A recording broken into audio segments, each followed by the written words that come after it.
پاکستان کی مسلح افواج قوم کا فخر۔ وزیر اعظم معرکہ حق میں بھارت کو شکست دینے والے جوانوں کی حوصلہ افزائی کے لیے کراچی میں موجود۔ کراچی پہنچنے پر وفاقی وزیر خالد مقبول صدیقی اور اعلیٰ عسکری حکام نے وزیر اعظم شہباز شریف کا استقبال کیا۔ وفاقی وزراء بھی وزیر اعظم کے ہمراہ شہباز شریف پاکستان نیوی ڈاک یارڈ جائیں گے۔ وزیر اعظم سے گورنر اور وزیر اعلیٰ سندھ کی ملاقاتیں بھی ہوں گی۔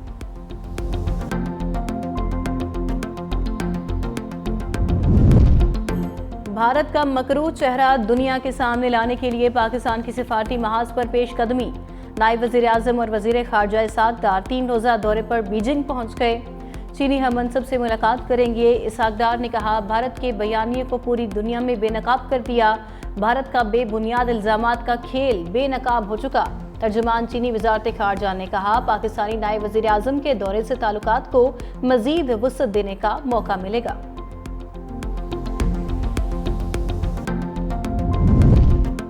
بھارت اسرائیل ہے نہ پاکستان فلسطین۔ بھارت نے اکسایا یا حملہ کیا تو ہمارا رد عمل تیز اور بے رحمانہ ہوگا۔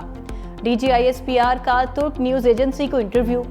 لیفٹیننٹ جنرل احمد شریف چودھری نے کہا، پاکستان نے بھارت کے 3 رافیل طیاروں سمیت 6 جنگی جہاز مار گرائے، لیکن نئی دلی اسے ماننے کو تیار نہیں۔ کشمیر ایک بین الاقوامی تسلیم شدہ تنازع ہے۔ بھارت مسئلہ حل کرنے کی بجائے جبر سے اسے اندرونی مسئلہ بنانے کی کوشش کر رہا ہے۔ بھارت پانی روکنے کی ہمت نہیں کر سکتا۔ ایسا ہوا تو نتائج دہائیوں تک ہوں گے۔ ہم کبھی بھارتی بالادستی کے آگے نہیں جھکیں گے۔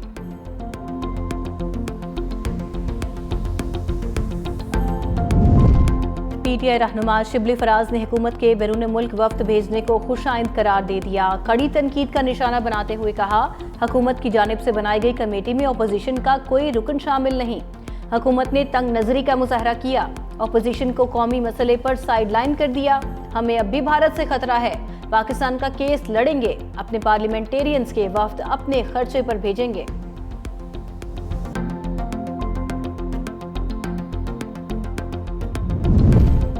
حکومت کے وفود میں حکومتی اتحاد ہی شامل ہوتے ہیں۔ وفاقی وزیر قانون اعظم نذیر تارڑ کا شبلی فراز کو جواب۔ بولے، اپوزیشن کو اختلاف رائے کا حق ہے، بھارت کو جارحیت پر منہ کی کھانا پڑی۔ قوم متحد اور مسلح افواج کے شانہ بشانہ ہے۔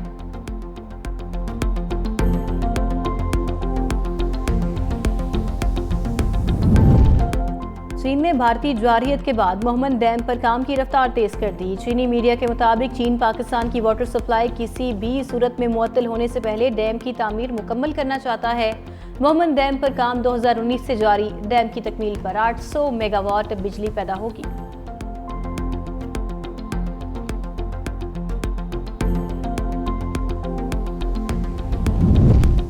Year chief marshal Zaheer Ahmed Babar Sidhu کی اسکواڈرن لیڈر عثمان یوسف شہید کی رہائش گاہ آمد۔ اہل خانہ سے تعزیت، فاتحہ خوانی، درجات کی بلندی کے لیے دعا۔ ایئر چیف نے اسکواڈرن لیڈر عثمان یوسف شہید کو شاندار الفاظ میں خراج عقیدت بھی پیش کیا۔ ایئر چیف نے سی ایم ایچ میں زیر علاج زخمی اہلکاروں اور شہریوں کی بھی عیادت کی۔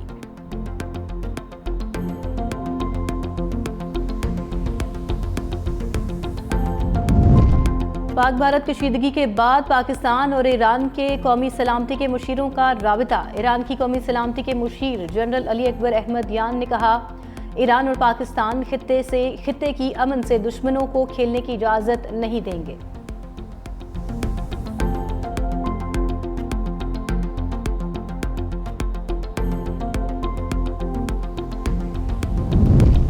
معرکہ حق میں عبرتناک شکست کے بعد بھارت نے فتنۃ الخوارج کے سابق ترجمان کی خدمات حاصل کر لیں۔ احسان اللہ احسان نے پاکستان پر مقبوضہ کشمیر میں ایک اور حملے کی منصوبہ بندی کا الزام لگا دیا۔ احسان اللہ احسان نے الزام بھارتی خفیہ ایجنسی را کے فنڈڈ اخبار سنڈے گارڈین میں لکھے مضمون میں لگایا۔ سیکیورٹی ذرائع کے مطابق بھارت آپریشن بنیان المرصوص کی اہمیت کم کرنے کے لیے بے بنیاد دعوے کر رہا ہے۔ سفارتکاری کی جنگ میں بلاول بھٹو زرداری بھارت کا جھوٹا بیانیہ زمین بوس کریں گے۔ سینیٹر شیری رحمان کا بھارتی جھوٹے بیانیے کو عالمی سطح پر بے نقاب کرنے کے لیے وزیر اعظم کی بنائی سفارتی کمیٹی کا خیر مقدم۔ کہا، موجودہ مشکل وقت میں عالمی سفارتکاری کے لیے چیئرمین پیپلز پارٹی بلاول بھٹو زرداری بہترین چوائس ہیں۔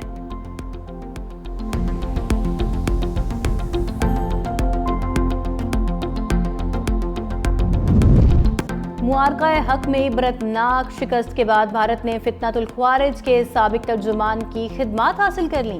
احسان اللہ احسان نے پاکستان پر مقبوضہ کشمیر میں ایک اور حملے کی منصوبہ بندی کا الزام لگا دیا۔ احسان اللہ احسان نے الزام بھارتی خفیہ ایجنسی را کے فنڈڈ اخبار سنڈے گارڈین میں لکھے مضمون میں لگایا۔ سیکیورٹی ذرائع کے مطابق بھارت آپریشن بنیان المرصوص کی اہمیت کم کرنے کے لیے بے بنیاد دعوے کر رہا ہے۔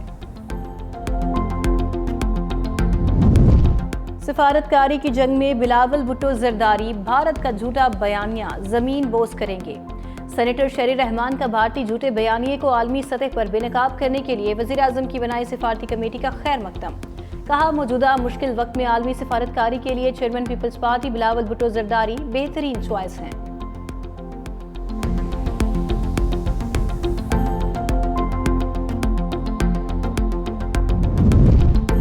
بھارت میں سکھوں کی جانب سے کرتارپور راہداری کھولنے کا مطالبہ۔ مودی سرکار کا سیز فائر کے ایک ہفتے بعد بھی راہداری کھولنے سے انکار۔ پاکستان کی جانب سے کرتارپور راہداری معمول کے مطابق کھلی ہے۔ درباری انتظامیہ کے مطابق پاکستان سمیت دنیا بھر سے یاتریوں کی آمد کا سلسلہ بھی جاری ہے۔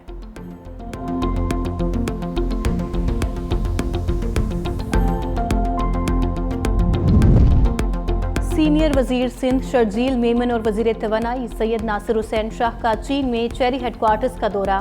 چیری ہولڈنگز گروپ کے ای وی گاڑیوں کے لیے چارجنگ پوائنٹس نصب کرنے پر آمادگی کا اظہار۔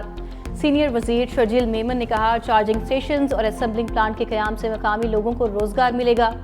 صوبائی وزیر سید ناصر حسین شاہ نے کہا غریب خاندانوں کو سولر سسٹم دیے جا رہے ہیں۔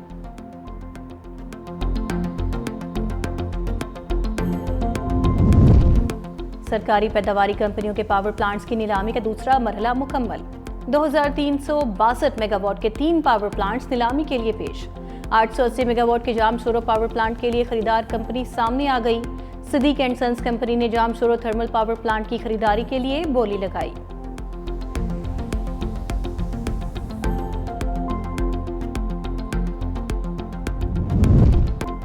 اور پی ایس ایل 10 لیگ میچز کا آخری دن پاک بحریہ کے نام۔ آج اسلام آباد یونائیٹڈ اور کراچی کنگز میں جوڑ پڑے گا۔ گزشتہ روز کھیلے گئے میچز میں کوئٹہ گلیڈیٹرز اور لاہور قلندرز نے میدان مارا۔ P S L playoff مرحلے کے لیے ٹاپ 4 ٹیمیں بھی final. Quetta Gladiators, Karachi Kings, Lahore Qalandars اور اسلام آباد یونائیٹڈ نے جگہ پکی کر لی۔ کوالیفائر 1 21 مئی کو لاہور میں کھیلا جائے گا۔